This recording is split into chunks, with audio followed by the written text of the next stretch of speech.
მეოცნებია ჩვენშიც, დაუნდობელი ადამიანიც არის ჩვენშიც, მოღალატეც არის ჩვენშიც. სიღრმის ფსიქოლოგია აღმოაჩენს რა არის ეს მე.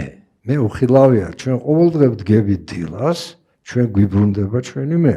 მეს გარეშე სიცოცხლე შეუძლებელია. წარმოიდგინეთ ადამიანი კომაში, რომლის სხეულის ორგანოები მუშაობენ. ცოცხალი არიან. გარკვეულ დონეზე ცნობიერების დონეც არის. დავუშვათ, ხო? მაგრამ ვინ არ არის? მე. ყოველ დილას ჩვენ რო ვიღვიძებთ, ჩვენ გვიბრუნდება მე. რა არის ეს მე? მეცნიერებს პასუხი არ აქვს.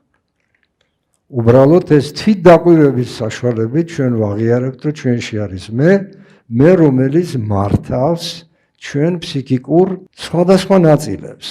მეტამორფოზაზე იგულისხმება, რომ ჩვენ ერთი მე კი არა გვაქვს, მე აღმოჩნდა, რომ ჩვენ ბევრი სახე გვაქვს. მეოცნებია ჩვენშიც, დაუნდობელი ადამიანიც არის ჩვენშიც, ხო? მოღალატეც არის ჩვენშიც, ფუქსავატიც არის ჩვენში. ამიტომ ლიტერატურა ამას აღწერს, ამდენი პერსონაჟი არსებობს, ხო, სხვადასხვა რომანებში.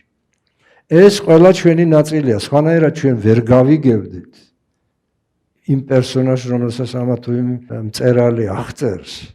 ან მაგალითად ეს ტექსტია ყველაფერი, ნიჩე ამბობდა, რომ სამყარო ტექსტია, რომელსაც ამოკითხვა ჭირდება. გარკვეულწილად სიღრმის ფსიქოლოგია უახლოვდება ამას, იმიტომ რომ ტექსტი არის ის, რაც აისბერგის ხილული ნაწილია.